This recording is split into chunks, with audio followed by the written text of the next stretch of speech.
Is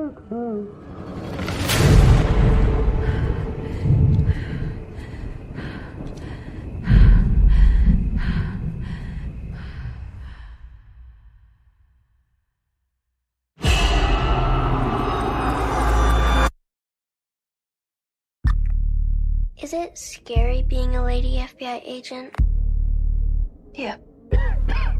Take a nice long look. A letter was left with the bodies. Signed with one word.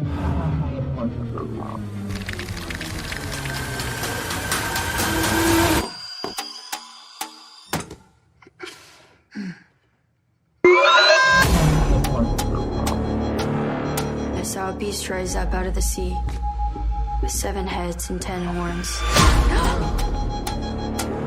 And on his horns he wore 10 crowns. And on each head was written a blasphemous name. What aren't you telling me? He'll kill and kill again. I know you're not afraid of a little bit of dark. Because you are the dark. Do you still say your prayers? Number ones? They scared me. Hello? You could have made nice with me. But you didn't. And that has led to all of this.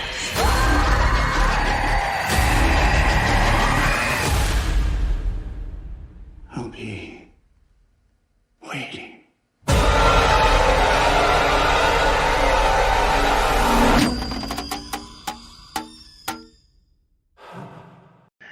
Hello, everybody, and welcome to the latest episode of Fresh Cuts. This is Mike. Joining me, as always, it's Mr. Venom. What's up, Venom?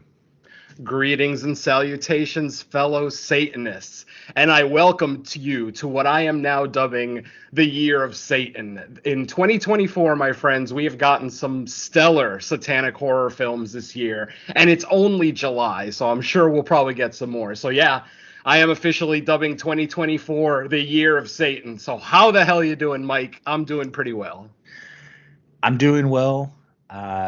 Lots to say about this movie.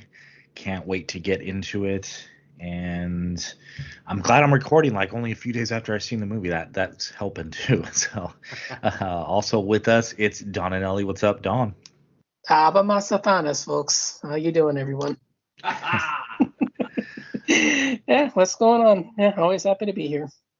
All right. And then also with us, special guest, returning guest. You should know him from No More Room in Hell and Creature Comforts. It's Derek. What's up, Derek? Get it on, bang a gong. Get it on, bang a gong. All right. Little T-Rex action, you know. Yes. All right. Well, we are covering the movie LongLegs from Oz Perkins, who is kind of building up his own early career. I don't know. It's been about a decade or a little over, so maybe not early career anymore, but like settling in. He's building up his kind of resume, and this is his latest, called LongLegs, the IMDb synopsis.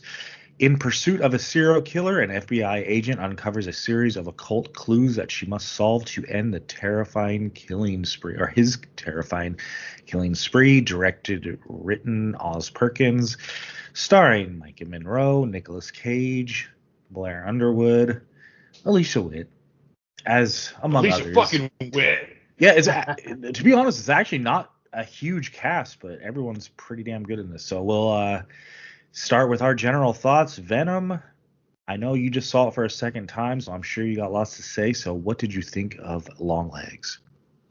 My friends, you know, if you've listened to the show long enough, you know I don't watch trailers, and nothing changed for this. I did not watch the trailers. After watching this film, I came home and watched the trailer, and in the trailer there is one tagline.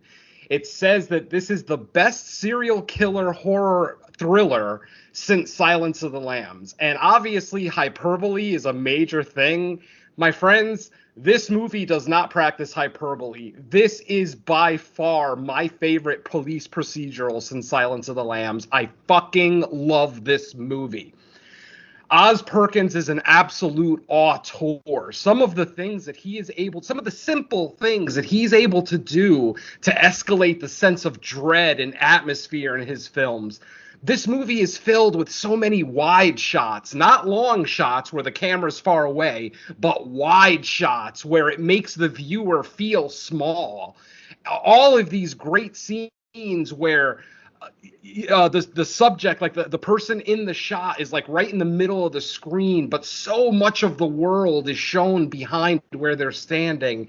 It just gives you this sense of almost insignificance, like I am this tiny little thing in this big world, which kind of alludes to one of Oz Perkins' other movie titles, but that's a discussion for another show. This movie is filled with some not just stellar shots, stellar cinematography. This score is fucking amazing. Every time this score chimed in, it freaked me out a little bit. Not like I'm physically jumping in my chair, but the sense of dread throughout this film that's induced because of this incredible cinematography, this great score, and these stellar performances just cannot be understated. Nicolas Cage, I've said it, I've been saying it all weekend, and I'll say it again. This is Nicolas Cage's best horror villain performance ever. This is fucking amazing. He is almost unrecognizable. His voice is more recognizable than his face. His face looks like some kind of plastic surgery nightmare where he literally had like 20-30 years of plastic surgery just making his face looks like a fucking Rocky Dennis and Chainsaw Charlie from Slashers had a baby. I'll go with that. I will absolutely accept that, definitely. But it still has this sense of, like, the mask, whether it's a mask or prosthetic makeup, I mean, the shit on his face, it just makes him so off-putting. So, like, you don't even want to get near this guy, you know? Even though he almost comes off as funny, we get Rage Cage in this movie, which I was desperately missing in the last Nick Cage movie that we reviewed, Arcadian. The one I fell asleep to, yeah. Exactly, yeah. We get Rage Cage. We get him singing, doing his rock star vocals. But whereas it's funny in other movies, it's damn unsettling in this one. Especially the way that the score builds to a crescendo. As Nick Cage, as LongLegs, starts singing, you can hear some chuckles in the audience, but then the music starts to swell, the audio starts to distort, and suddenly it's anything but funny. It's just, like I said, downright unsettling. Maika Monroe, another great performance from her. I'm not the biggest Maika Monroe fan, but I definitely can appreciate what she's done, even though I'm not the biggest It Follows fan. I understand what it did for the genre, what it did for getting people into the theaters 10 years ago. So I'll give Maika Monroe and It Follows its respect, even though it's a movie that I didn't really enjoy that much. Blair Underwood. How long has it been since we've seen Blair Underwood? And yeah, it was like fresh group. I'm like, yeah. It's fucking awesome. Just amazing to see him again, and in such a great role. Like, this is a role that seems like it was tailor-made for Idris Elba. Like, it's almost like Idris Elba should have been in this role, but they go with Blair Underwood, and he absolutely fucking nails it. Kills it. Oh, kills it, literally, if not figuratively. Just an amazing performance.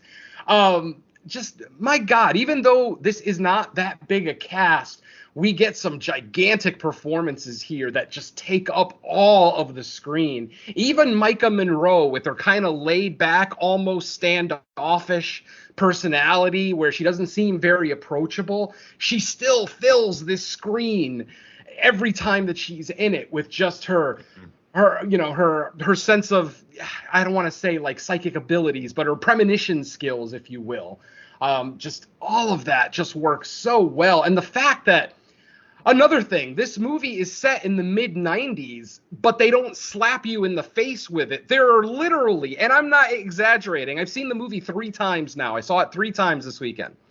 There are literally two moments in this entire movie that show that it's the 90s. One is when we're inside of Agent Carter's office, and if anybody who knows anything about the FBI knows that the head of the FBI will always have a portrait of the current president behind their desk. Who's the portrait behind its desk? It's fucking Bill Clinton. So we know it's the mid-90s. The only other thing, and I'm kind of embarrassed to know this, but the only other thing that really shows that this is the 90s is the Price is Right theme song. In one scene in this movie, the Price is Right theme song can be heard, and it's the 90s version. It's the version with when Bob Barker was still on the show before Drew Carey joined. So I'm just like, and I love that about this movie. Whereas we just saw Maxine last week, and in comparison, Maxine is slapping you in the face with all of its 80s references, all the songs, all the fashion, all the 80s. Just everything. Yeah, exactly. And this movie is a period piece that almost doesn't care about the period that it's in. It's incidental. It doesn't matter, and I fucking love that. I'm just gonna shut up about this because I could literally sit here and talk for multiple hours about this movie, and I want to give everybody a chance to say something new and fresh. So I'm just gonna say this may be my favorite movie of the year. Late Night with the Devil is still up there. Obviously I haven't watched that one in a few months, but as of right now, the performances, the filmmaking, the score, just everything. This movie is damn near a fucking 10 out of 10 to me. The only thing I wish is maybe a few more kills, because we don't really get a lot of on-screen kills, much like Seven and Silence of the Lambs, movies like that. You don't get a lot of on-screen kills, but you get just a lot of dread, a lot of atmosphere, and a spectacular in some of the scenes. Exactly, yeah. So I'm just going to say this is must viewing in 2024, my friends. I mean, we've been talking about how 2024 is not the strongest year in horror so far. This is an excuse and an absolute perfect reason to get your ass out to the theater. Support this movie, support Oz Perkins. And by the way, nepotism is alive and well. Most people know that Oz Perkins got his start in Hollywood playing young Norman Bates back in 1983 in Psycho 2. Well, the cycle continues here because Oz Perkins' daughter, Bee, is in this movie, and she plays the girl at the hardware store that's creeped out by LongLegs. So the cycle of nepotism continues, and I'm all for it, my friends, because that means in 20 years, Bee Perkins is going to be giving us some of the newest and freshest horror out there. She's going to be like, I'm Norma Bates. So my friends, I can't say enough good things about this movie, but for the sake of letting my co-host be able to say a little bit of something about it, I'm going to shut the hell up and say this is a must watch. Go see it. Don't wait. Don't even listen to the rest of this episode. Get up off your ass, get to the theater, and watch what is potentially the best horror film of the year. I'm done for now. All right, let's kick it over to Dawn. What are your general thoughts on LongLegs? I'm really close with Venom, although I'm not at that level. I will say this because it's the one thing I have an issue with, is that he nailed my one critique with it, in that the procedural took precedence over the slashing, which, because it's a serial killer film and I'm not a general fan of those to begin with, I don't really care about those. I'm more of a slasher fan than a serial killer. I understand that. It's, it's a personal preference for me. It's a genre I'm not a huge fan of. So it being one of those kinds of films, I understand those kinds of factors. So maybe it's, something that if I was if I didn't have that kind of a, attachment to the genre, maybe it would be one that I would rank even higher. But yeah, this one was just so good. It's not really fun. That's, another one that I kind of wish it would have been I really wish it could have been a little bit more, just like a throw on kind of I got nothing else to watch. Let's just throw this on kind of a film, which, again, it's not supposed to be that kind of a film, but yeah, overall, there's still so much to like here. I probably praise it more if I was a fan of performance-based genre fare, but the story's engrossing. I love the way that the clues kind of add up together. It's also far smarter than what I think a lot of people are giving it credit for, because everybody's always going after the is going after the performances, which I'm not a big fan of that to begin with. I don't really care for actors and actresses in these kinds of films. It's you can take it or leave it. I'm not really one that follows actors or actresses. I care more about genre fare than anything. But I love the storyline here. The way that it slowly just develops, where her psychic abilities, or whatever the hell you want to call it, I'm just going to keep that under wraps for now. But I think psychic abilities is close enough for spoilers. The way that those come into play, the way that the traditional clues come into play, the way that the scenarios developed, I really enjoyed it. And it's not quite Giallo-esque like Maxine was, but there's a lot of elements here that are still kind of familiar. The tightly wound detective trying to figure out this case that's plaguing the city, this mysterious killer that's taunting him with his crime spree, the connection that develops between the two of them as they try to take each other out. There is enough elements here that kind of kept me invested, and I just absolutely love the way that it played out here. Again, I wish there would have been more stalking scenes. I wish there would have been more, you got a chance to see Cage in his element, because even though, like I said earlier, I'm not a huge fan of, just actors in general, the way that he played it off here was fantastic. And having more stalking scenes, that just bizarre delivery that he has, the kind of rhymy cadence where everything he's saying during his taunts kind of comes off like he's like in a Broadway musical, but it's not quite. I mean, it's one of those where it's kind of hard to explain it unless you've seen it. But I wish you would have had a little bit more of that, and it would have had it would have just enhanced it a little bit more, because it still feels just way too serial killer thriller to me rather than straightforward horror. And I mean, it's still close enough to fit in. It absolutely will be, I can't say it's going to be lower, but this will for sure be on my end of the year list. I don't know where it'll land. What we have coming up at the second half of the year sounds intriguing, but as of right now, it sits just outside of my top 5, but I would probably have to rearrange everything just to make sure. But yeah, in most aspects, yeah, I'm absolutely right there with Venom. This is a definite highlight of the year, just a standout in so many technical areas. I mean, he does that kind of stuff better than I can. So I'll leave the camera work, the score, the editing. I'll leave those compliments to him. But yeah, I'm right there. Maybe a slight tick lower, but top 10 for sure. Maybe top 5 when all is said and done. But I absolutely enjoyed it, and it's definitely a highlight for sure. So yeah, back to you, Mike. By the way, written, directed, produced, and edited by Oz Perkins. I mean, he was going to take the full blame or the full credit based on the reviews this movie got. Good times, so, yeah. Damn good. For sure. I thought I saw his name on a couple of others as well. I wish I would have kept track, but I could have sworn I seen his name pop up. Maybe not necessarily just as solo, but there's like at least maybe 3 or 4 other times where it popped up that, he was involved in something. Yeah. Oh, yeah. All right. Derek, let's hear your general thoughts. Okay. So I went to go see this Saturday afternoon, like 1:45.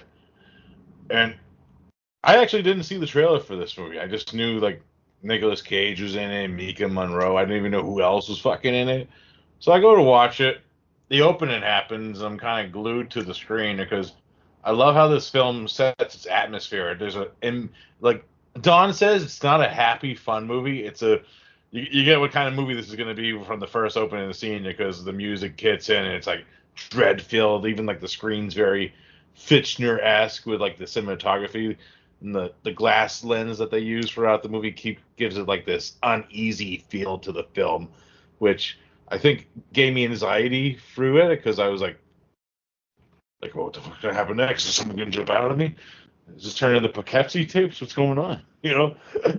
But yeah, and then the movie kept going on, and we get his role's very limited in the movie, but his presence, like the character's presence, is throughout the movie because they talk him up throughout the movie. But then when he comes, it's fucking great, But I was kind of like Maika Monroe, like Venom. I wasn't as like I like It Follows. It kind of grew on me over the years of watching it, but it wasn't one that blew me away when I first saw her too. But I liked her in other stuff, like Watcher. I loved her in, and that movie with the guy from Game of Thrones that she did with Jamie Foxx. She was pretty good in too. But yeah, so she's been growing as an actress, and this kind of shows like her career because that was 10 years ago. I actually had a big giant article about that where like she defied a genre of horror, and this is like her like next step in that evolution. You know what I mean? So that was cool. But then all of a sudden Blair Underwood just walks into the movie, and I'm like, hey, Blair, where have you been? I haven't seen you in years. It's like saying hi to old friends.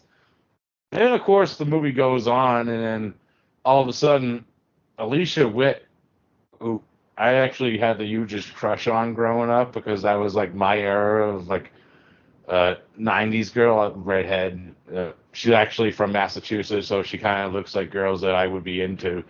So since she comes in the movie and she gives like one of the most underrated performances of the movie because, if you didn't know, I'm actually like, a lot of people love Scream as their 90s slasher. Urban Legend was mine. So this kind of took me back where, like, this is how you develop a 90s Scream queen, kind of like passing the torch, per se. Like, it's a great performance. Like, the scenes between her and Maika Monroe later in the movie kind of kept me engrossed. And she gives, like, because it gets fucking crazier as the movie goes on, that performance, without giving too much spoilers. It kind of blew me the fuck away. Like after that fucking twist happens, I won't spoil it right away, but it fucking floored me, and I was fucking Alicia Witt's fucking killing it in this fucking role right now. I was fucking blown away, and a lot of people are gonna be talking about Nick Cage's performances, but you gotta mention Alicia Witt because we'll talk about it because I'm gonna get. So I'll save the rest for that, but it kind of fucking blew me away. This movie was my favorite Oz Perkins movie. It shows him growing as a filmmaker. And like he said, like I heard an interview with him earlier in his career where he said his first movie, Black Coat's Daughter, was for his mother. His second movie, I'm the House, was for his father. The Gretel and Hansel movie was for his kids. This one I feel like is for him because he's having fun showing things that he loved as a film fan probably, and actually develop it into a movie, and it's fucking great. I could see him like growing up with Fitch-Nerf movies and Silence of the Lambs, and it all melds together. And Nicolas Cage, man, wow, give that man a fucking Oscar now again. Give him. I know they're not. Give him a fucking like Scream Chainsaw Award or something. They have to. But fuck yeah, this movie's awesome. Michael. All right, yeah. I echo a lot of what already's been said. I'm really high on this one. It might be so. I'm a fan generally of all of Oz Perkins movies to varying degrees. Based on one watch, this might be my highest reaction after like the first time of seeing one of his movies. Yeah. Obviously, this is going to be rewatched as soon as possible. I mean, I would like to get to the theater again to be able to see it, but if not, hopefully it hits. Movies seem to hit VOD a lot faster now, so I'm going to anticipate before the end of the year it'll be available. I'm guessing by the end of the month. I think this is close enough. I think end of the month. Well, that'd be even.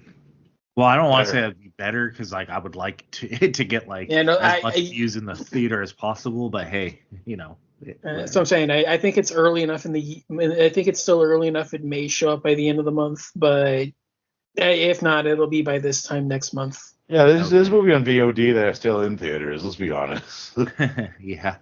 I think Oz Perkins he has this. I'm not going to call it unique because I'm sure there's other directors or movies we've felt this effect before, but he has this uncanny ability that with the atmosphere and the ambiance going on, it always seems like the characters in the movie are being observed or like watched.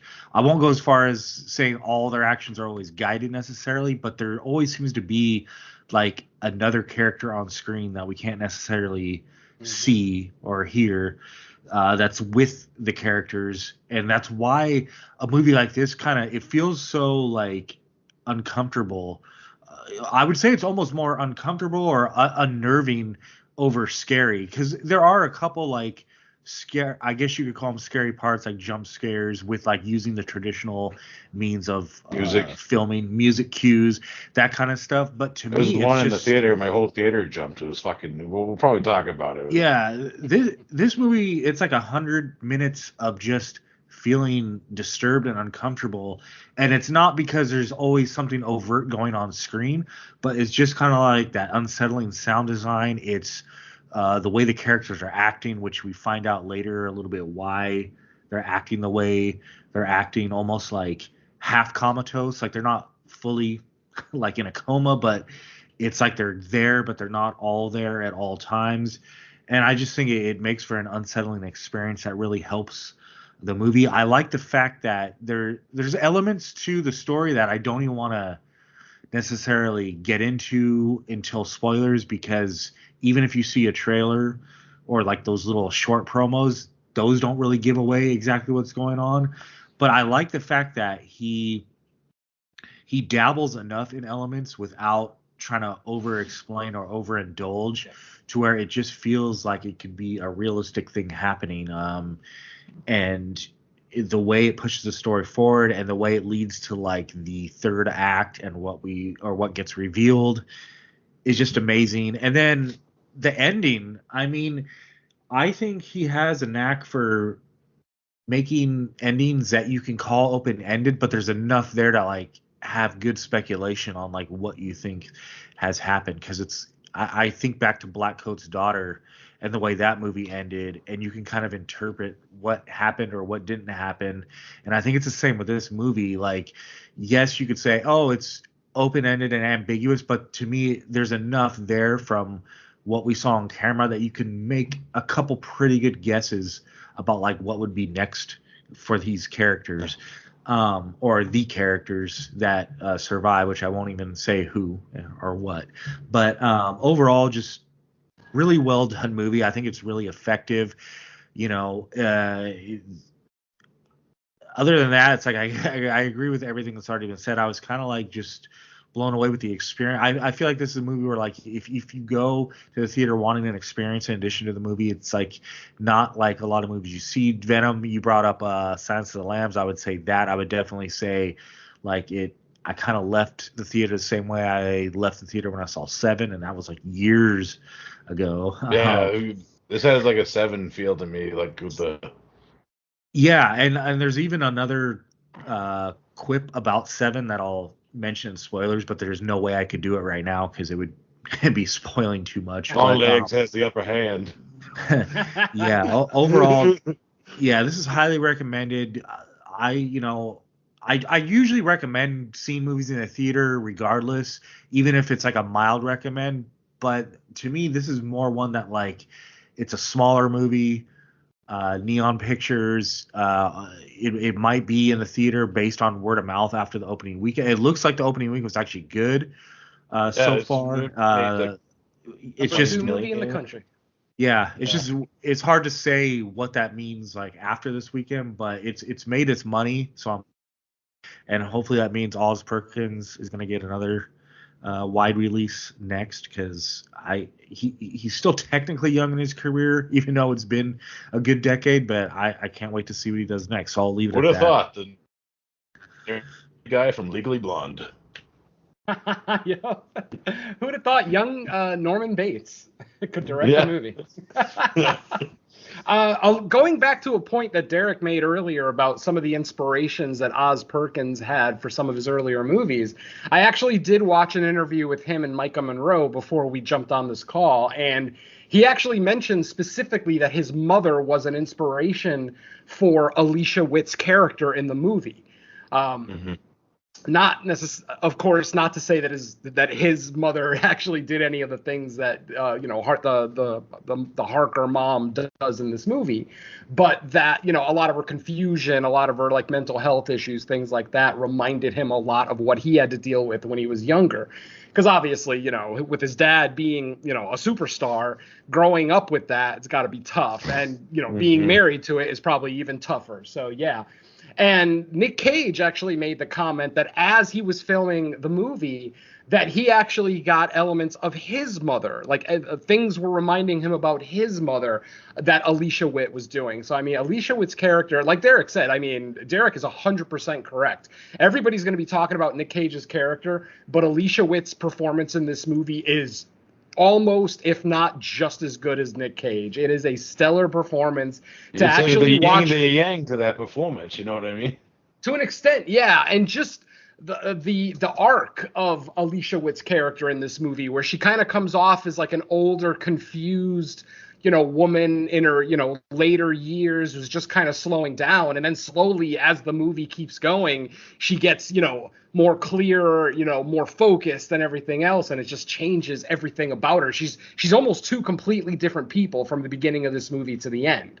And obviously the reveal is a big part of that. So, yeah, I got to say, yeah, Derek's 100% correct. Alicia Witt's performance is spectacular. There are no bad performances here. What's that? That's how you bring back a 90s scream queen, though. That's how you do it. I like a certain other franchise that we're not going to talk about or mention. Oh, no. But no, valid.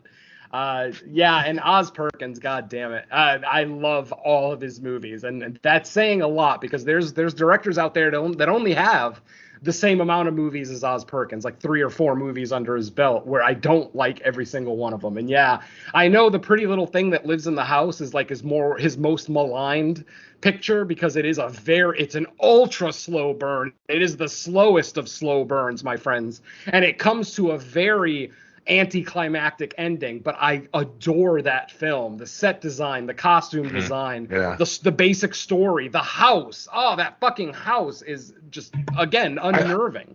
I love it because in that same interview, you said that his dad was the house. That's what he said. So it makes sense. Like when you watch. Yeah, that's when I actually came way up on the second viewing. I think because it's so slow paced and it kind of like slogs along. I think the first watch, I don't know if I wasn't in the mood for that or whatnot, but on the second, it seemed to be getting lots of positive reactions. So I watched it a second time and I was like, oh yeah, what the hell was I thinking? Yeah, that was my story with House of the Devil. The first time I saw House of the Devil, my wife and I had a major knockdown drag out fight that day. She ended up leaving the house in a huff, and for some reason I decided to watch House of the Devil because it was brand new, it had just come out. And I watched it and I ended up not enjoying it. And I think it was because of the mood I was in, because upon subsequent watches, that I love that movie. It works so much more. So yeah, I mean, obviously your mood, where you are at the time is going to dictate a lot about how you think about a movie. So yeah, I'm actually upset that I no longer watch movies for the first time when I'm upset. That's like a new rule of mine now. So luckily I don't have to deal with that anymore. But yeah, goddamn. What else do you guys want to talk about before we get into this? And for this walkthrough, I'm going to warn people right now, I'm not going to get into every single element of this story. Some of the police procedural stuff, some of the figuring out of things, it just has to be experienced. And to just hear me talk about it isn't going to do the movie justice. Nothing that I say during this walkthrough is going to give this movie justice. So I would strongly recommend, if you haven't seen the movie, stop the episode now. Go watch that movie at your earliest convenience, man. It needs to be watched.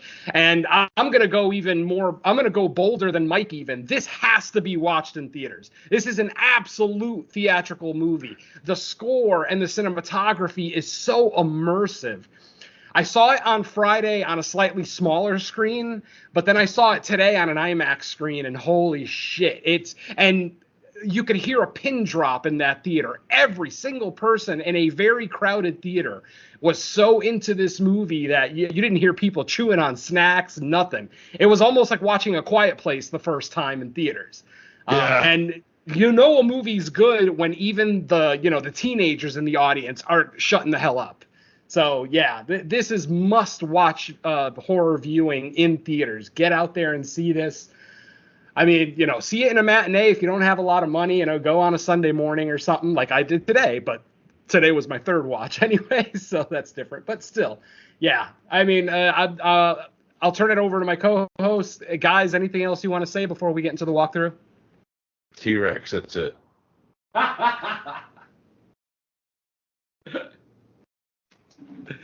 All right, then, folks. That's going to be your final spoiler warning.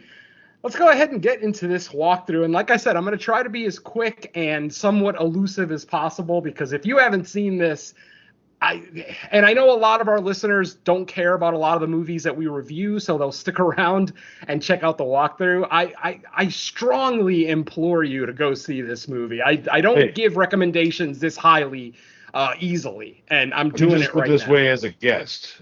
Go fucking see this movie right now before you listen to the rest of this episode, or I'll come and kill you. All right. So let's get into it. Our movie opens up, and right from this opening shot is stellar. The movie opens up. Well, first it opens up with a quote from T-Rex. Awesome. From one of their songs, so that's awesome. And then the first actual shot we get is you can see you're inside of a car and you're looking through the windshield at a white house, a small white house out in the woods, fairly isolated. And it's not even shot in 3x4. It's almost shot in 3x3. It almost looks like a Polaroid picture. And I think that's on purpose, because later in the movie, a Polaroid picture will come into play and be an actual fairly important MacGuffin in the movie. So just the fact that it looks like it's framed like a Polaroid picture, and Oz does this for most of the flashback scenes throughout the movie. Not that this is a flashback yet, but I'm just saying, he does it for most of them. But so anyway. We see the car pulling up to a White House. It's a station wagon. It's an old, beige with wood panel station wagon. Looks like it might be a 70s model. And he pulls up to the house, and there's a little girl inside the house, drawing at her desk. She notices the car pull up and is wondering who it is. So, of course, she gets up, puts her coat on, and goes outside. She starts to walk up to the car. We see that there's no one in the car. There's no driver. But then suddenly we hear cuckoo. We hear, in the distance, we hear someone go cuckoo. And then she turns around, walks to the back of her house, and this is when we're introduced to LongLegs. And he basically just he doesn't introduce himself, but basically says, there she is, the almost birthday girl. And then he goes, oh, I'm sorry, I wore my long legs today. So how about if I do this? And as soon as he says this, he kind of bends down so that he's at face level with her. And we see his face for a split second, just a quick split second.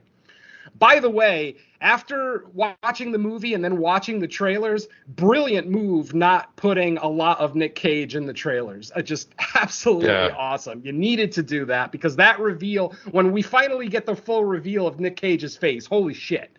I mean, everyone in the theater was taken aback. I even heard a couple of gasps. It was awesome.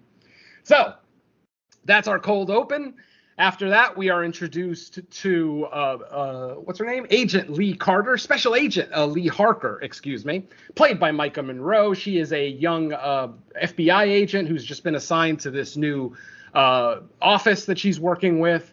Blair Underwood plays Agent Carter. He is her superior, basically the head of that office. And they're outside of a house. Agent Carter and Maika Monroe, and then another character, Agent Browning, played by Michelle Choi Lee, beautiful Asian woman. They're talking about events that happened in the house that they're parked outside of. They talk about how, 14 years ago, a family was murdered, technically 3 murders and a suicide. And then Maika asks, well, wait a minute, you called it 4 murders. Why would you say that? And they're like, well, because a note was found in the premises basically stating that, that they were going to force that he is responsible. So basically, someone named LongLegs leaves a coded message at all the crime scenes kind of Very like Zodiac. yeah, very Zodiac type coded messages, exactly.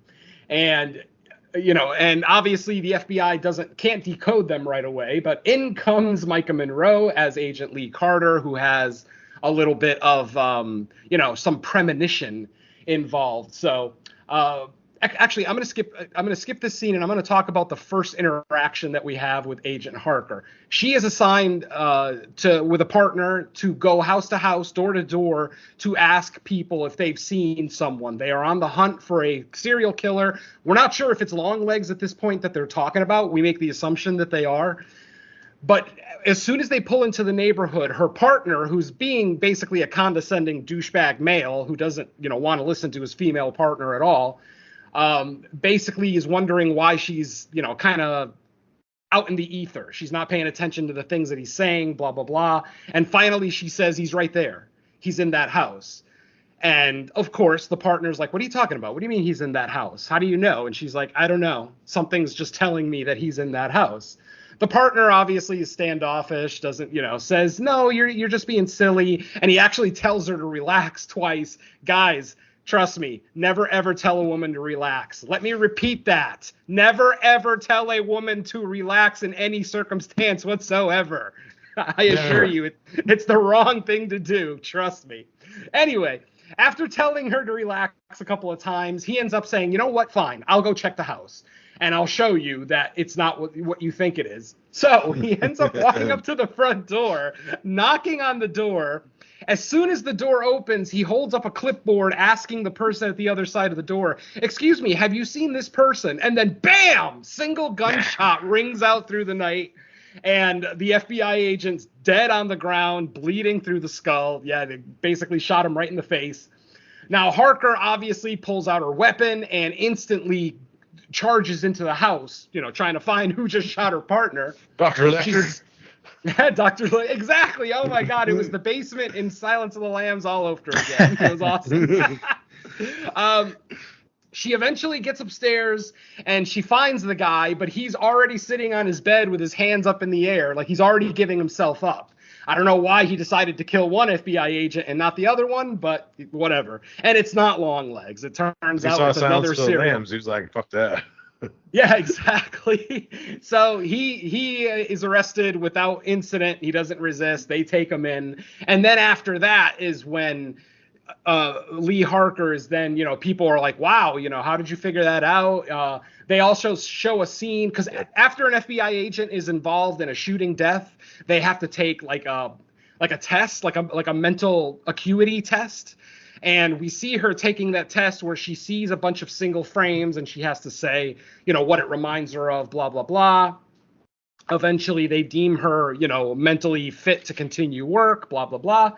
And this is when she's given the new assignment. And what is the assignment? It is LongLegs. She's basically taken to the house of one of the first victims from back in one of, mind you, not the, but one of the first families to get killed from back in 1975. And we kind of see the events play out almost like in a flashback scene where we see the dad and he takes an axe, he kills the priest that's visiting their house that day, and then he turns the axe on his wife, kills her before putting both barrels of a shotgun in his mouth and killing himself. And that seems to be the MO of all these murders that have been taking place over the last 20 years. They basically say 20 years, 10 families. 10 families have been massacred in this exact same way, where the dad, and it's always the dad goes crazy, kills the family, then kills himself, and then somehow a letter from LongLegs ends up appearing in the house, and no one knows how. So, oh man. Hey, Venom, do you? Yes, sir. I don't know if you said you weren't sure why she wasn't killed just because you're doing the spoilers in chronological order, but my assumption, obviously we didn't know this at the time, but as we learn more further in the movie, my assumption is because the doll was unearthed.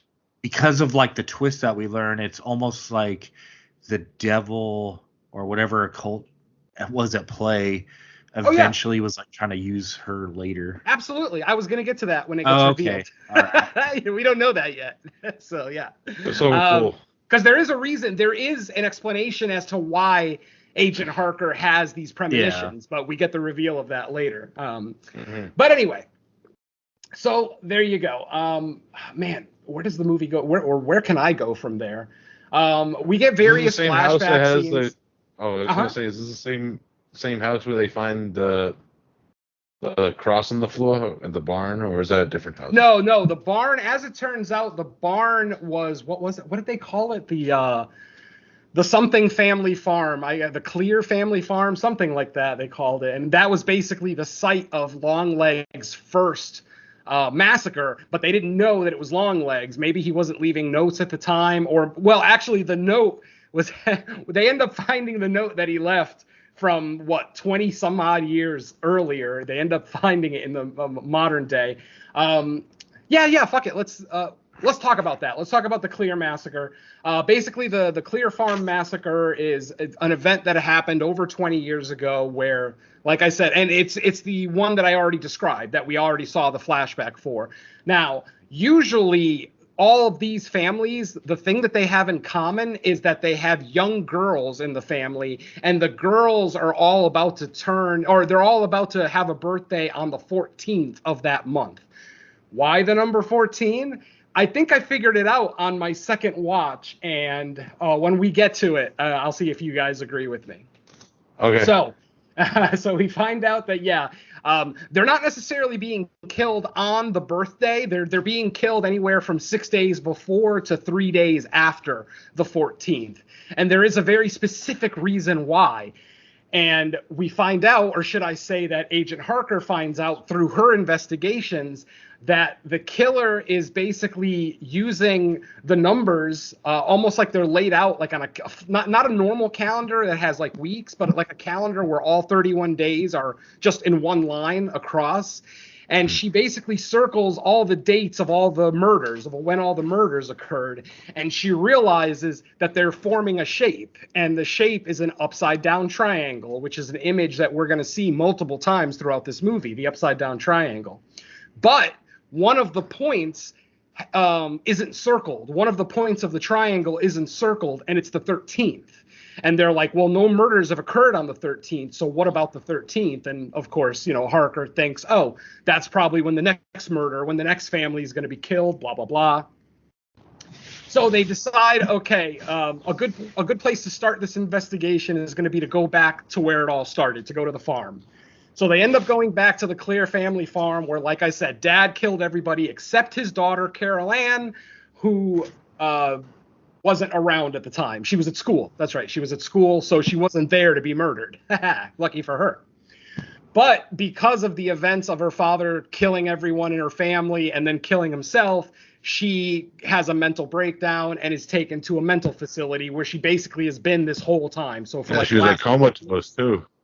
And comatose, like literally nonverbal, just kind of late. She's conscious, but she doesn't communicate. She doesn't, do anything. She just kind of sits there. So comatose completely, like Derek said. Now, like I said, first they decide to visit the Clear family farm, and they do this based on a clue that Harker finds in one of the files that says, something along the lines of it's right back where it started on the Clear family farm, and X marks the spot. And when they get to the Clear family farm, they see that there are X's drawn on the outside of the barn in like a black marker. So they go into the barn. Harker ends up finding a trail of X's that actually look more like upside down crucifixes than X's if you look very carefully. But she starts to follow them. Eventually they get to a spot in the barn where there is a crucifix, with Jesus on it, and it's like embedded on the floorboard. Like you can't pick it up. It's stuck to the floorboard. Agent Carter tries to pick it up, realizes that the board is loose and that there's something underneath there.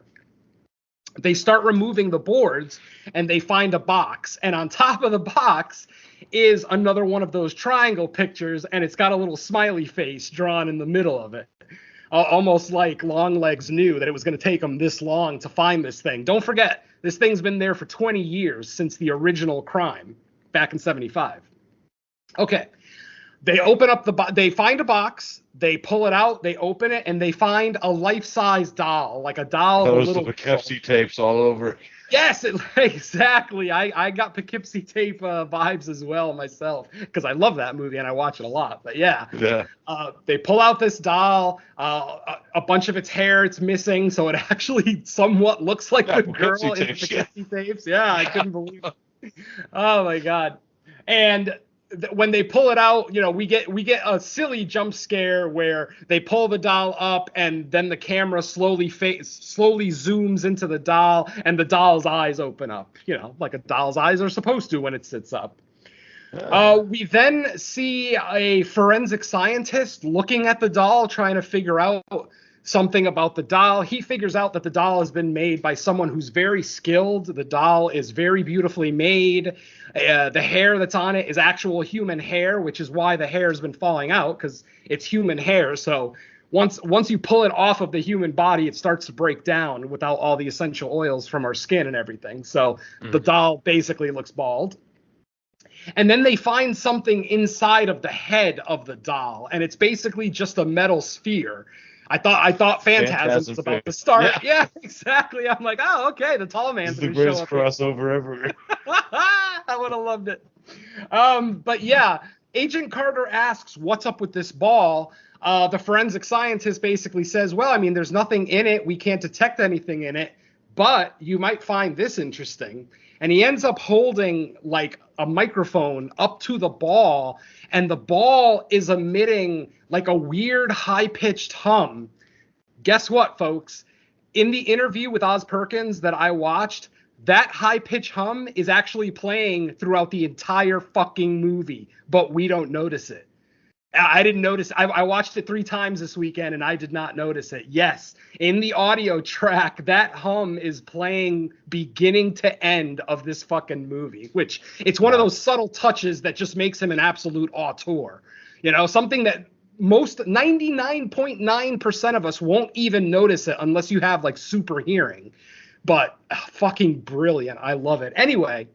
As the forensic scientist is holding the mic up to the ball and we're hearing that high-pitched hum, he starts to say, man, last night I could have sworn it kept repeating my ex-wife's name over and over, but obviously that's not what happened. That couldn't have happened, and he kind of laughs it off. The audience obviously is instantly like, oh, there is something up with the ball.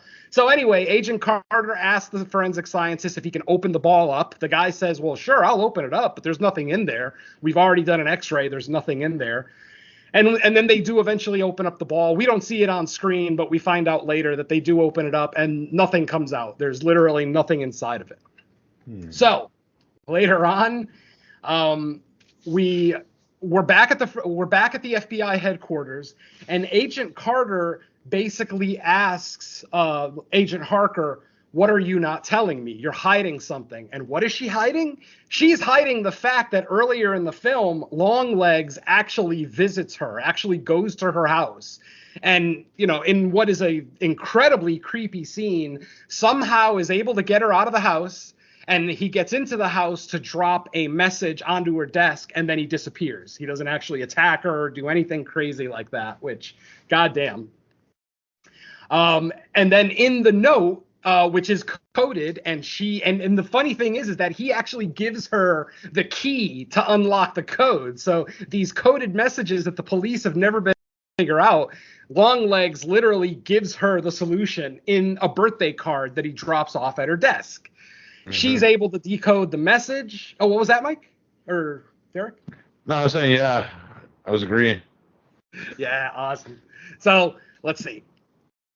So, basically, after she decodes the message, the message basically says, if you tell anyone how you got this card, if you reveal to anyone how this ended up in your hand, I will cut your mother in half and I will bleed her till she's dead. That's what the decoded message says. And so with that knowledge, she does not go to her superior, Agent Carter. She keeps all that to herself.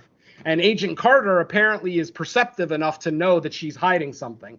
So during this little interview, and I skipped this. I skipped the piece too, but I'll get back to that in a little bit. In this here in the office, Agent Carter asks her what she's hiding. She says, "I don't think I'm hiding anything, sir." Obviously lying.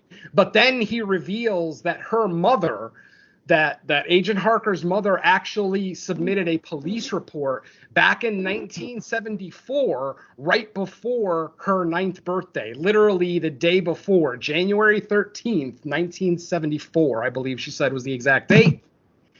And Agent Carter wants her to go back and speak to her mother and find out who that was.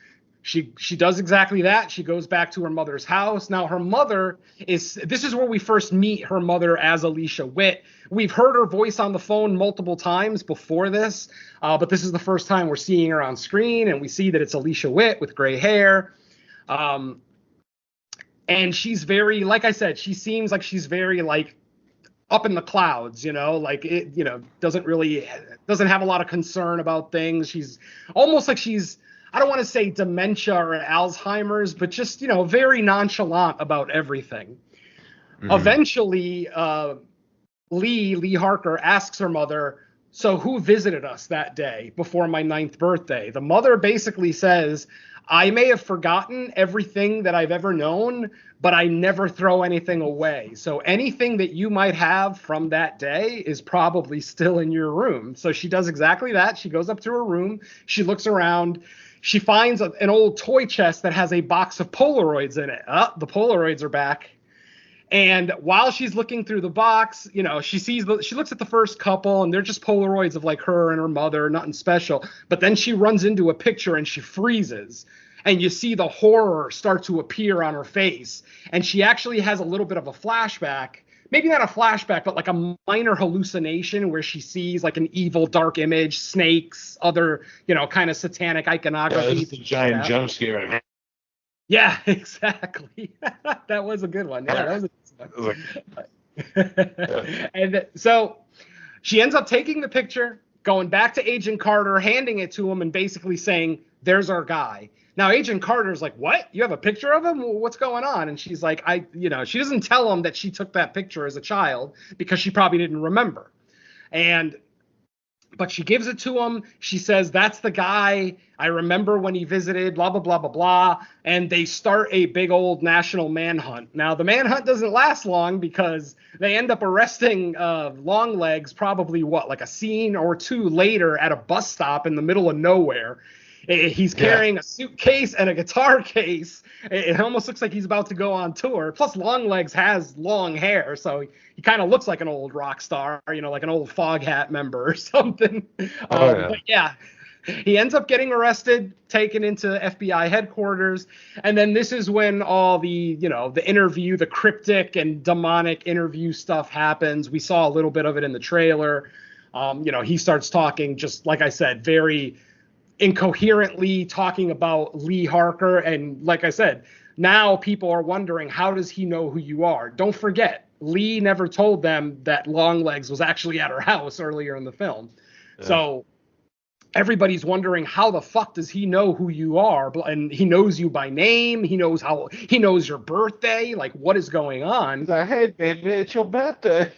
And then this is where, out of nowhere, and like I said, Maika Monroe's character, Lee Harker, she's very standoffish. She speaks in a monotone voice, almost like she was in, what was the name of that movie? Killing of a Sacred Deer, where everybody spoke in a very monotone way. That's Maika Monroe in this movie.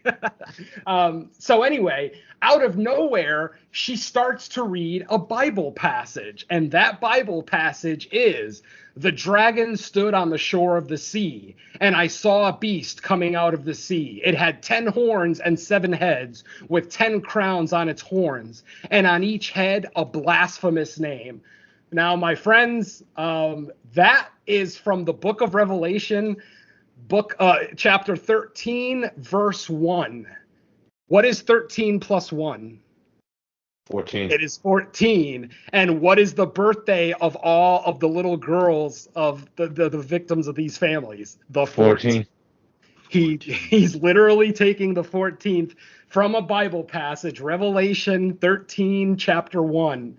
And just that's my theory. Like I said, Oz Perkins didn't necessarily confirm this. I'm just saying, because I'm trying to figure out what is so special about the 14th. And then on my second watch, that's when I realized, oh shit, that's Revelation 13, chapter 1. So that's my theory, folks. Tell me if I'm wrong or right. I don't know. So after this, I like it. Yeah, why not? I like it. I like to think I'm mildly smart. Anyway. Oh, yeah. So finally, Lee Harker has her face-to-face with LongLegs. She sits in front of him, and he's all excited. He's like, oh, my God, it's the almost birthday girl. Oh, my God, it's like a family reunion. Exactly. And you know, like I said, the interview, there's back and forth, you know, him acting crazy, talking about satanic stuff. He talks about a friend of a friend, like, you know, asking, like, throughout different conversations. Yeah, he talks about the man downstairs. The man downstairs. And if you like, you can call him Mr. Downstairs. Now, obviously, he's talking about Satan. I don't know if the people in the movie made that connection, but I think to those of us in the audience, you know, most of us with half a brain are going to be able to make that connection. Mr. Downstairs is... Anybody who's seen The Sentinel knows what the fuck he was talking about. Oh, hell yeah. Ooh, great movie. The gateway to hell shit. Exactly. That's awesome movie. All right, so... you know, like I said, the interview is just getting more and more cryptic. He's being more and more ambiguous, not really giving direct answers, though she does ask if he has an accomplice, because throughout the entire film, Agent Harker is convinced that he has an accomplice, that there's no way he's able to do this alone. And then he starts talking about a nurse. He starts saying, you know, how, oh, this nurse wanted to save her daughter, so she made a deal with the devil. And now... You know, and then he talked about how she goes, knock, knock, knock. You've won a prize from the church. Now, this is all out of context at this point. We're not really 100% sure what's going on. But obviously, you know, the puzzle pieces are starting to fall into place. Earlier in the film, Lee's mother talked about how she was a nurse for 9 years. Hint, hint. And basically... LongLegs just finally basically feels like, okay, I'm done talking. He basically just the music stops, the score stops, and then he just looks in the camera and goes, "Hail Satan," and starts to smash his own head into the desk that he's sitting in front of. Agent Harker freaks out, so, you know, rather than leaping over the table and trying to stop him, she backs off because she's freaked out. And LongLegs just, you know, hits his head like 3 or 4 times against the desk. After the last hit, he looks up and it looks like all his teeth are exposed and like one of his lips fell off. Oh God, it's awesome. And then he just falls over and dies. And that is the end of LongLegs, or at least his physical form. Now, at this point, Agent Carter and Agent Browning are both pissed off at Lee Harker, because they're both convinced that he's not working with an accomplice, that he was the only killer, and now he's gone. He killed himself right in front of Harker in the interrogation. And I was going to say, Venom, she's like, let's ask one person that survived, because we forgot to even mention that girl woke up and she talked. Yep, it's the 13th, so I was just about to get to that. That girl. Yeah. I just wanted to chime in really quick because something I couldn't mention during general thoughts, obviously. I did reference 7, but I didn't say this part. I did read like an article because the history of Oz Perkins and his movies, he's kind of been very direct in like what the metaphors of the movies are, who he's kind of making them about, blah, blah, blah. So I was reading an article because I did hear some people, like, you know, I've seen lots of people's kind of instant reactions, and some people like didn't like the fact that LongLegs was like taken out before the end. But what Oz Perkins said was basically he kind of took the approach 7 did, where like just because your main bad guy doesn't make it to the end of the movie, it's his effects are like long lasting even after their own death. So like once like the ball gets rolling in certain ways, it doesn't even matter the fact that he himself has been taken out. So yep. Yeah, definitely. Yeah, and I kind of wanted to mention like that whole thing with the other survivor, because it actually comes back to like Black Coat's daughter. It goes, spoiler alert, it's the star of Black Coat's daughter as the victim. Karen Sickton. It was fucking awesome cameo. I was expecting that. Exactly.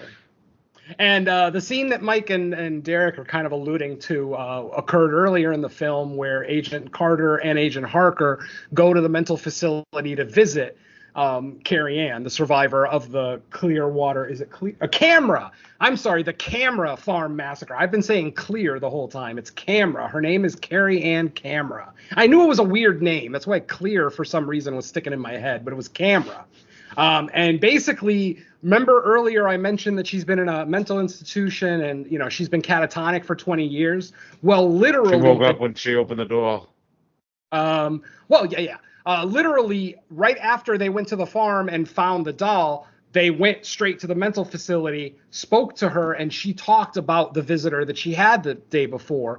And she talks about how she would do anything for him. And she starts getting really dark. She actually alludes to one thing that's actually going to happen later, where she's like, you know, if he asked me to wrap my hands around your neck and kill you till your eyes bled out, I would happily do it with a smile on my face. If he asked me to jump out a window, I would smile as the ground approached me. You know, like literally she wants to make LongLegs happy so badly. She doesn't really know why, and there is a reason, which we'll get to in a little bit. But anyway, yeah. So while Agent Harker is interviewing LongLegs and LongLegs ends up killing himself, at the exact same time, Carrie Ann Camera jumps off the roof of the mental facility that she's staying at. And guess what, folks? It's the 13th. The final number of the triangle that was being drawn on that piece of paper. It's Carrie Ann's death. It wasn't another family necessarily, just somebody was going to die that day. And it was Carrie Ann. So like I said, at this point, everybody's mad at Harker. Carrie Ann is dead. LongLegs is dead. Everybody thinks that Harker fucked this thing up to high heaven. She and Agent Browning end up going back to her family home to get her mother, because her mother obviously knows something that she's not telling us. When they arrive at the farm, Harker tells Agent Browning to stay in the car and she'll go inside and get her mother so that it's not as much of a shock to see multiple FBI agents. She ends up walking into the house, and then that's when we hear the Price is Right theme playing. And if you see the clock on the wall, the time is 11:30. So yeah, it makes sense that the Price is Right theme is playing.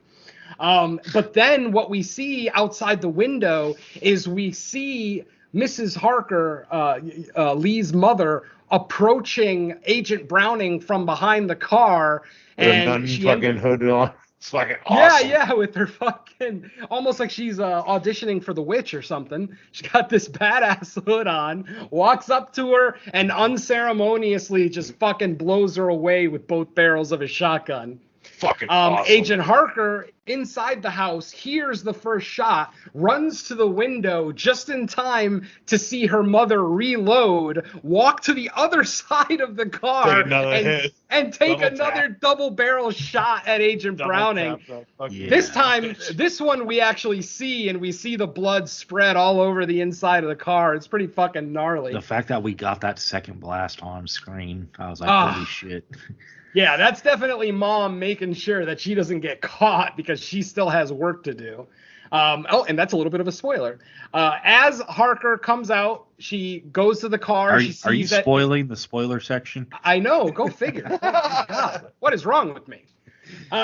So she sees Agent Browning dead in the car. She looks around for her mother. She ends up walking behind the barn and finding her mother holding a gun up to a child, like a little blonde girl, literally holding the shotgun right up to her face.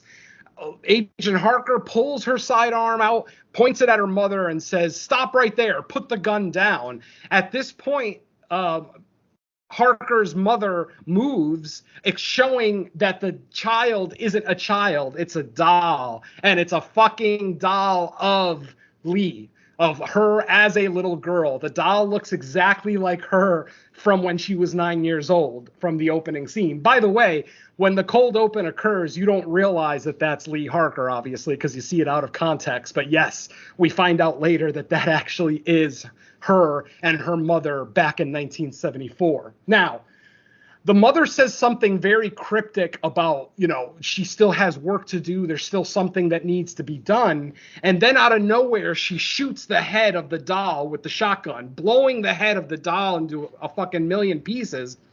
And then we see the metal ball inside of the doll's head break open and like black mist come out of the ball. And at the exact same time, we see black mist come out from the back of Lee Harker's head, her actual head. She starts to get lightheaded. She asks what's going on, and then she passes out. Now, psychic abilities. Yeah, exactly. There go your psychic abilities. So at this point, this is where we finally get our full reveal of the whole story. As it turns out, back in 1974, when LongLegs visited, he ended up, obviously he visited with the intention of killing them. My theory, though, is that he didn't know that there was no dad in the picture, because don't forget, it's always the dad that kills the entire family, then kills himself. So when he gets to the farm, realizes that it's just a mom and her daughter, she ends up tying the mom up, and we actually end up seeing this. And we see that LongLegs is way younger. Like, his face is still fucked up, but it's not as wrinkled. So they do a really good job with the aging in this movie. And this is where we find out that the mom is the nurse from the story that LongLegs told during his interrogation. Basically, she knew that LongLegs was going to kill her and her daughter. So she basically says, no, please don't kill my daughter. I'll do anything. They end up making a deal where she is the one that has to deliver the dolls. And this is also where we find out that LongLegs is the doll maker. I mean, I think most people have put that together by this point in the film, but we actually get to see LongLegs putting the dolls together, putting the metal ball inside of the head, and then as soon as he's done with it, he kisses it. And as he kisses it, you can hear the voiceover say, and I put a little piece of him in every doll, him being, of course, Mr. Downstairs. Yep. So, and that's why then every time you see like a glimpse of like the dolls with the veils on, you see like red eyes too. Which exactly. Is a cool effect. And we actually get a gnarly image of Baphomet in this movie. During this flashback, when the mother is tied up, we see a shot of little Lee Harker in her bedroom, and behind her is the shadow of Baphomet behind her. Baphomet, of course, being a major player in, satanic rites. Some people consider Baphomet the devil himself.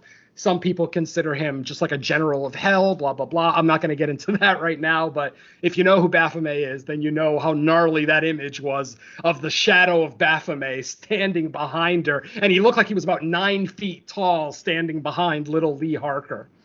So at this point in the flashback, we start to see exactly what's happening. We get the full reveal of what exactly is happening. LongLegs is making these dolls. Ruth Harker, the Harker mom, Alicia Witt, she delivers the dolls to each of the families under the guise of, I'm a member of the church and your family has just won a prize in the church raffle and I'm here to deliver the prize to you. The second part of her responsibility, along with delivering the doll, is witnessing the act. So basically, after she delivers the doll, as soon as they take the veil off the doll and the dad gets a look at it, we actually see the dad instantly reach for his head like he has a headache. And then literally within minutes, dad goes crazy, either grabs a gun or a knife or an axe, whatever weapon they can get their hands on. They end up killing everyone in the room and then killing themselves. Yeah, pretty much. And Alicia Witt is there to witness it. She actually is forced, because of the deal that she made with the devil, she's forced to witness all the atrocity. She has to stay there, witness the entire family get killed, and then leave. I assume she takes the doll with her, because I don't think they ever found any dolls at the crime scenes, other than the first one at the camera farm. But so yeah, she's there to deliver it, witness it, and then take it back. So yeah, she is very definitely all in on this whole thing. Obviously doing it under the guise of protecting her daughter. But obviously when you do shit like that over the years, it starts to wear on you to the point where Ruth Harker herself actually says "Hail Satan" later in the movie. She's bought into LongLegs kind of MO so deeply that she herself is now seen basically. She's seen proof of like. Yeah, I mean, she's seen it because she says. Yeah, she talks about how. Yeah, exactly. She talks about how every time she delivers a doll, she actually sees the devil, and they do show him, you know, like under the veil, like Derek said, with the red eyes glowing underneath, blah blah blah. So, and we see him various times throughout the movie too. So. Oh yeah. And so there it is. We've gotten our answer as to what's going on. Now, we're going to get another reveal here when Harker wakes up. When Harker wakes up, she's not, at least she doesn't think she's in her house. She's inside the workshop of LongLegs. She looks around. She sees the picture, like the young picture of LongLegs that he had up on the wall where he's wearing that black hat. It almost looks like he's in a rock band. You know what that picture is? I thought it was T-Rex. Yeah, it's Mark Bolan from T-Rex. Yeah, that's what I thought. Yeah, but I wasn't sure. But then I realized that LongLegs must have what do you call it? Illuminate. Structured his look on that guy because he basically, he let his hair grow out. Yeah. He must have loved T-Rex so much that he basically adopted the look. So yeah, there you go. So anyway. Agent Harker wakes up inside of LongLegs' workshop, and she's like, she hears a phone ringing, and she's like, what the fuck? What is this phone ringing? She ends up walking up the stairs because she's in a basement. When she opens the door, she's in her own fucking house. Yes, my friends, LongLegs has literally been living at Lee Harker's mother's house in the basement since 1974. Yeah, since the time that he visited back in 74. And because of the arrangement that the mother made to spare Lee's life as a child, she is now forced to do the devil's work. Like Otis Firefly said in Devil's Rejects. I'm the devil. Yeah, so there's our reveal. The phone, like I said, the phone was still ringing. She finally finds the phone, picks it up, and we hear a very demonic voice say, "You're late for Ruby's birthday party." And Ruby, I haven't mentioned yet, Ruby is actually Agent Carter's daughter. Agent Carter has a wife and a daughter that we meet, earlier in the film. And literally the devil called her to say, "Hey, we need you over here. Get over here." So she grabs her gun and ends up grabbing a car out of the garage, a very familiar station wagon that we've been seeing throughout the movie. Yes, friends, the station wagon was in the fucking barn the whole movie. Every time that she visited her mother, the station wagon was in the barn. And I don't know if I noticed it on my second viewing. I didn't notice it on the first viewing. But literally every time she visits the farm, a little piece of the station wagon is poking out of the garage, and we never noticed. It's like a little nice little tease earlier, too, when she first visited her mother, where there's like a bug coming out of the door that she... Yes! That's the other thing, too. For all the premonitions that she has, she never figures out that there's something evil living in her basement. Now, obviously, there's a reason for that. Eventually, it's found out that the doll that was made for her, the ball inside of the doll was basically guiding her entire life. Basically, earlier in the film, she talked about how whenever she would get a premonition, that it would feel like someone was tapping her shoulder and pointing her in the right direction. Well, they were. It was fucking Satan under the guise of that doll.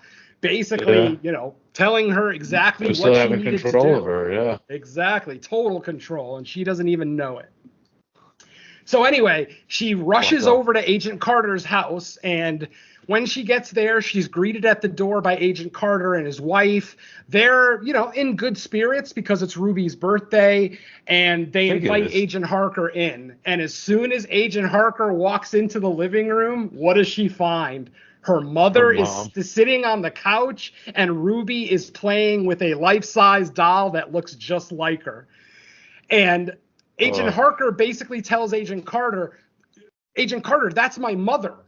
because they've never met at this point. No one knows that that's actually the fuck down her now, mother. bitch. Yeah, and literally Agent Carter just says, shut the fuck up and sit down. Very un-Agent Carter-like. You know, he hasn't been short with her the whole movie or rude or anything. Yeah, he definitely has a different tone. Yeah, exactly. And we can actually see the look on his face where he's getting angrier and angrier. At one point... The best part is when they go in the room and he's like, yeah, I'll be back, though. Yeah, that's exactly what I was going to say. Literally, the wife suggests that it's time to cut the cake, and Agent Carter gets pissed off. He's like, oh, well, I guess I should cut the fucking cake. Like she asked him to do some major task or something. He just starts and he's swearing, too. He's never sworn this whole movie. And suddenly he's like, fuck this, fuck that, fuck you. And finally he's like, okay, would you like to join me? He holds his hand out to his wife. She says, okay. And then she looks at Lee's mother and says, oh, I'll be right back. And Agent Carter goes, well, I'll be back. You'll still be in the kitchen. And he says it so nonchalantly, like he doesn't even give a fuck. He's like, yep, you ain't coming back from the kitchen. So while they go off to the kitchen to go cut the cake, she starts talking to her mother. She starts saying, what are you doing here? Why are you doing this? And of course, the mother starts speaking very cryptically. Oh, it's his work. It needs to be done. These people need to die. Once they're dead, we will be safe. Don't you see that? Like, you know, she's so convinced that what she's doing is righteous that she can't believe that her daughter doesn't understand why she's doing it. Now we start hearing the sound effects coming from the kitchen. We hear a knife get pulled out of a knife block, and then we start hearing the commotion. We start hearing the stab sound effects, the knife going into flesh, getting pulled out. We hear blood spilling onto the kitchen floor, onto the tile. And this whole time, Harker is talking to her mother. Like, rather than rushing to the kitchen to try to save the wife, literally she's just sitting there trying to convince the mother, don't do this, don't kill these people, they don't deserve it, blah, blah, blah. Finally, Agent Carter comes back out from the kitchen with a knife in his hand. He's absolutely covered in blood. He doesn't say anything. He just charges right at Agent Harker. So finally, Harker takes one shot at him, hits him in the shoulder, doesn't stop him. He continues moving forward. Then she shoots him a second time. And for the life of me, I can't tell where she shoots him the second time. If it was the opposite shoulder, like she was purposely trying not to kill him, or did she kill him with that second shot? We never get confirmation, so I don't know. Your guess is as good as mine. I literally watching it today, I was concentrating so hard to see where that second shot hit, and I just couldn't see it. The camera cuts away so fast, you know what I mean? Exactly, it happens so you clearly see the first shot hit him in the upper shoulder, and then the second shot, I have no idea where it hits him. But anyway, at that point, after she shoots Agent Carter, her mother gets mad and says, what is wrong with you? All of these people have to die. She literally looks at her daughter and says something along the lines of stop screwing all this up. And then finally she lets out a Hail Satan, pulls a dagger out of her purse, out of the bag that she's carrying, and charges at Lee. And Lee takes a single shot and shoots her mother right in the head. By the way, I don't know if you guys noticed, but that shot is fucking gorgeous. The shot of her killing her mother, the way that it's a wide shot and Harker is on the far right of the screen, Mom is on the far left of the screen, Ruby's on the couch still embracing the doll, and the single shot and Mom falls back into the chair. That shot is fucking gorgeous. Next time you watch the movie, check out that shot. It's a quick one. It's literally only a second long, but it's fucking awesome. And finally, with Mom gone, she grabs Ruby. Lee grabs Ruby, pulls her away from the doll. She brings her gun up to shoot the doll, because remember when Mom shot the other doll, the devil was released, if you will. The essence of the devil was released, which, freed Harker, who now doesn't have her premonition skills. But unfortunately, she's not able, and I think this is where we have to have a conversation. What stopped her from shooting the doll? She didn't run out of bullets, because if she ran out of bullets, we would hear the gun click, and we would see, because it was a 6-shooter. It was a standard government issue 6-shooter. with the barrel. So, and she only took 3 shots. She shot Carter twice and her mother once. And no FBI agent is going to go into a situation like that with the gun not fully loaded. So, but like I said, it sounds like she's. What's that? I was going to say, as the one who saw the movie the second time, because me looking back at it, am I incorrect or correct in saying, like, in the part that we see her, like, I guess attempting to shoot the doll, does the sound of the movie kind of go quiet, so we can't really tell if she's actually pulling the trigger and nothing's happening? I can't. No. That's the thing. That's what I was about to say. The noise sounds like she's pulling the trigger, but the safety is on. Because, like I said, if the gun was empty, she'd be able to pull the trigger completely, and we'd hear the click of the hammer. The hammer clicking. We don't hear that, but we do hear her pulling the trigger. So was it satanic intervention? Did the devil stop her from shooting the doll? The other theory I have is that she purposely didn't shoot the doll knowing it would make no difference whatsoever. There's a line earlier in the movie where LongLegs says, even after I'm gone, a little piece of me will be everywhere. I'll literally will be present everywhere. And the only thing that I could think of is that Lee Harker realizes that even if she shoots that doll, it's not going to make a difference. The trauma of what has happened is going to live with Lee and now with Ruby. So what do you call it? LongLegs has passed his dark trauma off to a girl that he's never even met because of what he had Harker's mom do to her family. So I think it's more symbolic. They kind of allude to in the interview that I saw with Oz and Maika, he kind of alludes to the fact that she may have purposely not taken the shot, that she just decided it doesn't matter if I shoot this thing, the evil is still going to be present. LongLegs may be physically gone, but his trauma will live on for decades. So, your theory is as good as mine as to why she didn't shoot that doll, because she definitely didn't run out of bullets. And she definitely, like I said, you can hear the sound of her finger going on the trigger, and it sounds like she's pulling it, but the safety's on. You know how you don't get the click, you just get like a weird little noise. I don't know how familiar you guys are with guns, but when the safety is on, all you hear is the trigger getting pulled, but obviously no bullet, no hammer, no nothing. So the hammer can't even click, right? Yeah, the hammer doesn't click. Yeah. Absolutely 100% the hammer does not click. So I'm thinking, like I said, either the devil stopped her or she just decided this is pointless. Who cares? Why waste a bullet? I've seen it once. I thought satanic intervention. Yeah, but I probably want to see it again. I mean, that was my thing. Because the other thing is that I don't remember if this is on most of these types of guns, because I didn't really look at it, but doesn't the slide click back when the magazine is out? So that way it's like a visual representation of letting you know you're out. There's no magazine. That's a 6-shooter that she has. It's not a clip gun. It's a standard. So it's the old. Yeah. Okay. Yeah. It's the old ones. Okay. Yeah. Because that's what I'm saying. I know on some guns that the slide clicks back, so there's like the visual of you knowing that it needs to be refilled because there's no bullets in there. Yeah. Yep. No, you're right. But yeah, I like I said, I wanted to make sure that I got this right. So yeah, it is definitely a 6-shooter with the barrel. Blah blah blah. But yeah. Oh, and then before we move on, or should I say before we start talking some more about opinions, let me just get the final scene out. After the family, after she saves Ruby and decides not to shoot the gun or is stopped from shooting the gun, we get one more piece of the interrogation with LongLegs where he's just sitting there singing happy birthday. And then finally he gives off one last Hail Satan and then blows a kiss into the camera before fade to black. And that's the end of our film. So, yep.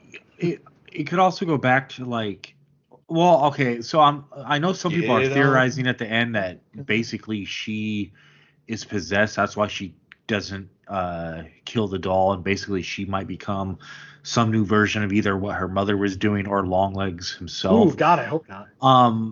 Because you remember in the interrogation of Longlegs before he bashes himself and kills himself, he's like, now I'm free, now there's going to be pieces of me everywhere. So it's almost alluding to like death is only like the next step in like the ultimate but I think he was talking about the trauma that he's leaving, because like I said, Ruby has lost her entire family now, assuming Agent Carter's dead. Ruby has lost her entire family. That's the stamp of Longlegs continuing. And Harker's fucked up because she just shot her mom in the fucking that's what I was gonna say.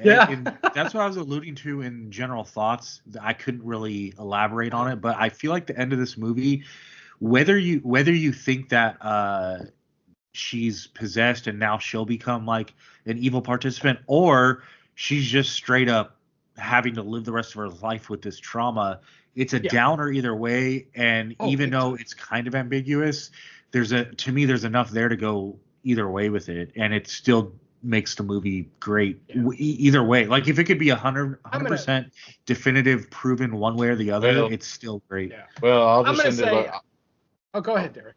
I was going to end it like this. Ernest Hemingway said, "The world is a great place and it's worth fighting for." I agree with the second half.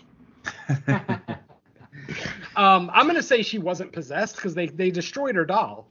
When her mother shot the doll, the influence of the devil, we see the devil's stamp kind of coming off her with the but then this doll is possessing other people too. So it's the same. Well, they're only possessing men. That's the thing. They're not possessing the person that the doll is emulating.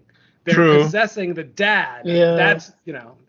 That's why I feel like he was going to kill Ruth Harker back in 1974, because I don't think he realized that there was no dad in that family, because Longlegs doesn't kill people. They talk about him. He's like Charles Manson. Manson never actually physically killed anyone. He had other people kill people. So it's kind of the same thing with Longlegs. Longlegs has not killed anyone, but it seemed like he was about to kill Agent Harker's mother back in 74, because like I said, my personal theory is that he didn't realize there was no dad in that family, because the doll was already made. Botched, so it kind of got botched, so he was actually gonna have to get his hands dirty. So he was probably happy that the mother was willing to do that deal, because he probably knew, shit, I'm gonna have to get my hands dirty, I'm gonna have to actually physically kill this mother and daughter because there's no dad. Plus it's a good process too, because if he was doing this himself, how many people would actually take a fucking doll from this guy? Oh, hell no, exactly. How many people would even open the door for this guy, look through the peephole and see the fucking dead-ass Nicolas Cage? I'm not opening the door. two things that really make me want to rewatch it like soon is, for the few times I did see the shadowy Baphomet figure, I've been watching. First shot of it was awesome, like people stuff, and they actually count 8 to 10 times that shadow appeared in the movie. There's some times where it was contrasted with like light on one part of the screen and the Baphomet shadow on others. So I want to look more for that. And then also, supposedly the scene where I think it's after her first partner is murdered and they bring her in for the interrogation, and they do that little reel of like, associate these images with like the first word that comes to mind. I guess every single answer she gives, there's actually something like in the movie, whether it's from like her childhood or just various things around her house or others she runs into. Every single thing appears in the movie. So I want to, because I don't remember every single answer because I only saw. And it even alludes to things that are going to happen later in the movie. Don't forget, table was one of the answers. Yeah, and I think on the triangle she said father, right? Which is part of like father, the satanic mother imagery. Exactly. Yep. No. I mean, there is so many levels to this movie. I mean, I feel like I could watch this 5 or 6 times and get something new every time. Yeah, and I think that's kind of a staple of Oz Perkins. I think that's the care. Sometimes when you get someone who's like the writer and director, they do such a good job. When they know what the hell they're doing, which he does, they do such a good job of like weaving. Like like in other movies, that could be just like a throwaway scene, like, oh, look, we're doing the typical FBI interrogation after a traumatic event, and there's nothing more to it. But in a movie like this, the way it's crafted is like, it's not a throwaway scene. It's actually referencing other points of the movie. Yep, absolutely. And of course, we already know what the song playing out for this movie, this episode is going to be. That's got to be T-Rex. Come on. Yeah. How is it not? But yeah, Mike, I mean, like I said, I could talk about this movie for fucking hours. Just the unsettling nature of the entirety of the film, beginning to end. It's not like there's one part that's more unsettling than the other. Like throughout the entire movie, as we've already said ad nauseum, the way that it's shot, the way that the score is utilized, the way that it's edited, this fucking movie keeps you on the edge the entire time. You know, you're on edge. You're waiting for something awful to happen. Another thing that I fucking love that Oz does is he'll let shots linger, making the audience think that something's about to happen, but then it doesn't. Think about the scene where Agent Carter and Agent Harker get to the Camera family farm and they walk into the house. The camera will actually go past them and it'll start zooming in towards the open front door. Now, as seasoned horror fans, we're all expecting something to happen. Like, why is this shot being extended? Is there something in the background? Is there something that I'm missing? Nope. That's just Oz Perkins keeping you on your fucking toes, and I love that. Oh, God, he curbs expectations left and right, and it's, God, I love the man for it. I can't wait for the next one. And it sucks that he takes so long to make movies. Like, he's not doing a movie every year, unfortunately. But then again, when you're putting out a movie like LongLegs, I'm okay with it taking, like 3 or 4 years since his last movie, since Gretel and Hansel? Yeah. It was 19 or 20. So. Yeah, so... it might have been because of COVID, too. That might have been why. You know what valid. I mean? Very valid, very valid, yeah. But goddamn... Fucking, he did make a quick cameo in Nope, the fucking Jordan Peele movie as the director. Oh, right, and he did direct one episode of Jordan Peele's Twilight Zone series. I forget which one, but he did direct one of those episodes. Oh, so, imagine if they did an anthology together. That'd be awesome. Woo! Hell yeah. I'm ready. Bring back this whole cast.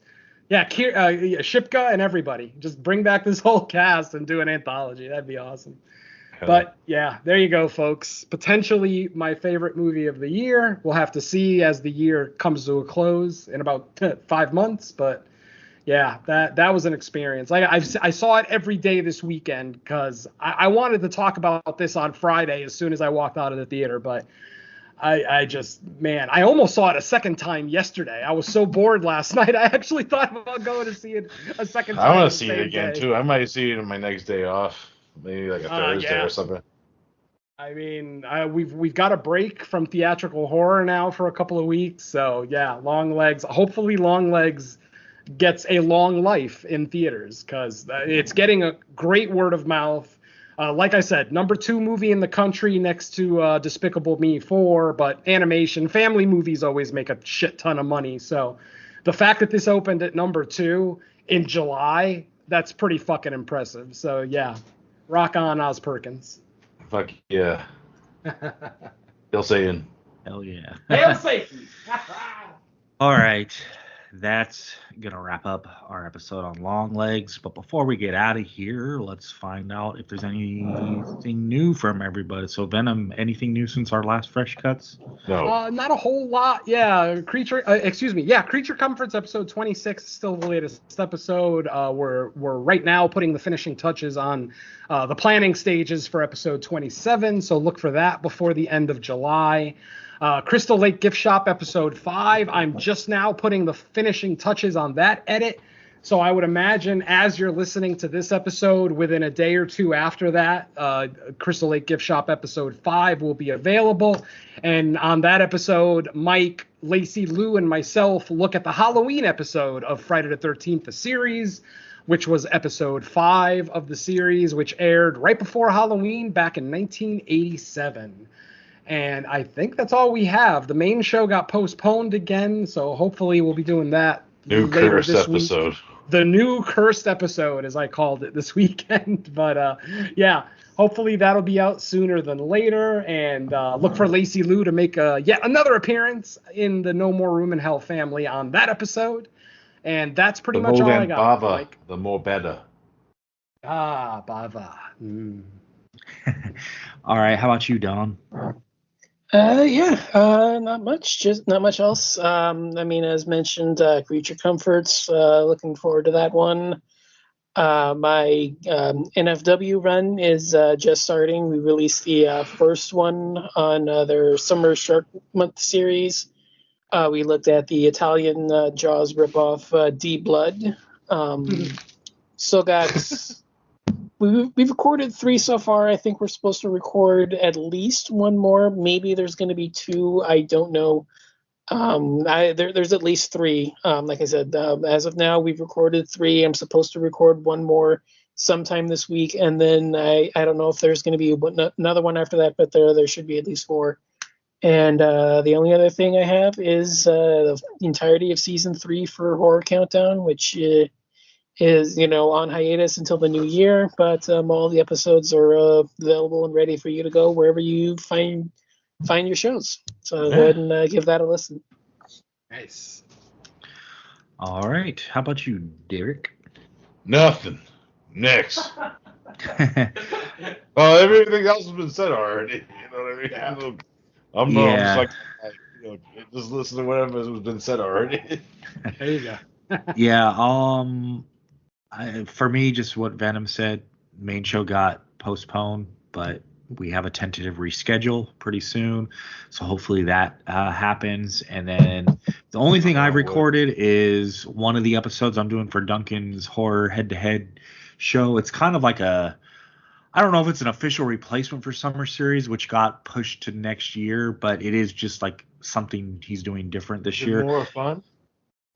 It's different. I'll say that much. I think it's less combative for sure. I would say. Well, I don't know. I think it's just gonna be a matter of like which hosts and which movies are on each episode. What's that? I said Summer Series almost killed me and Mr. Venom the last time we did. We almost went head to head on 2 different episodes. And go figure. Now I kind of miss it. Yeah, I'm never on Facebook, so I always miss the announcements. I just don't monitor Facebook, So yeah, literally 2 years in a row now I've missed the announcement, and Mike doesn't like to look out for me. So well, I'm on my own. Miss them too because of the time zones. Like even like some of like the fucking. Does he even do like the franchise things anymore? I haven't seen him do one in a while. Yeah. I'm not sure. We're getting way off topic. Yep. Yeah, but anyways, I think according to Duncan, the episodes won't actually start going up until like the end of summer, maybe beginning of September. I guess that's still summer here. I don't know about everywhere, but so I record the second one coming up as well. I think everyone that's doing it has 2 episodes, so yeah. But other than that, nothing new from our family of podcasts from myself. So I'll leave it at that. The next Fresh Cuts, is there something theatrical this week? I can't remember. I don't believe so, no. Okay. All right. Well, in the few weeks in a row we've been to the theater, I'm sure. Thank God you did this one and not that something. Lunami movie or whatever the fuck that was. That came out the same. Lunami or whatever the fuck it's called. Lumina. Lumina, yeah. Yep. I tried that. That was a more horror movie? I know it's sci-fi. I tried that. It's more sci-fi than anything. There's like almost nothing. I didn't even bother turning a review in for it. Yeah, there is a new Filipino horror movie on Netflix that dropped, I think, this past week. Yeah, I added it to my list. I can't wait to watch it. Yeah, I think I was actually gonna watch it yesterday, but I hadn't. There actually is a horror movie opening in theaters this week. It's called Oddity. I forgot. I saw the trailer before. Isn't that the next one from the Caveat director? Oh, it's the one with the bunny. Exactly. The bunny from Caveat returns. I wish. I wonder how wide of a release it is. I'll have to check because if I get showtime, it's playing at many.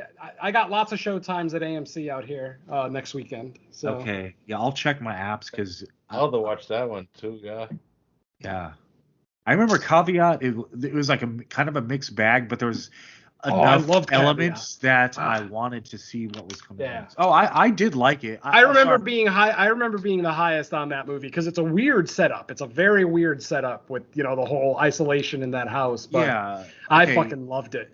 let me revise. I didn't mean when I said mixed bag, I meant like mixed reviews. I liked it a lot, but I definitely, I know it was the first feature, so I was like, I definitely want to see what this person's doing next, and that would be Oddity. So hopefully it's wide enough that I get showtimes here as well. If so, we're crazy that we live in a time where IFC movies play in theaters. That's fucking insane. That never happened back in the day. Yeah. Well, it's a golden time. I've also noticed too that like a lot of these kind of like lower indie horror movies, they're kind of slipping into theaters without much announcement, because like I'll go on my Regal app to like, you know, buy tickets for whatever like the movie we're doing for Fresh Cuts is, but then I'll scroll through the entirety of like now playing, and I get to the very end of the list and it's like, oh, this other horror movie is playing, like, but only night screenings, and it's like I never even knew. I just had to randomly like browse until I found it myself. So that's kind of cool that these movies are being given a chance, even if it's only a few showings a day. It's still worth like looking up to see. So, anyways, yeah, that's we're bantering too much. Let's get the hell out of here. Anyways, yeah, that's gonna end the show. So thanks everyone for listening again. Hope you enjoy the episode. We will be back in about a week's time with. I'll probably come back for Alien. Alien. Okay. Nice. All right. That's in August. Yep. All right. Well, with that said, let's say bye to our listeners. Bye. Never make a deal with the devil. It never works out well. Just ask Uncle Lewis from Friday the 13th, the series. Yeah. I think, sweet. Oh, yeah. I think by now people should know, like, anything good the devil brings you is, like, short-lived and temporary. So. Oh, yeah. Peace. Adios, folks.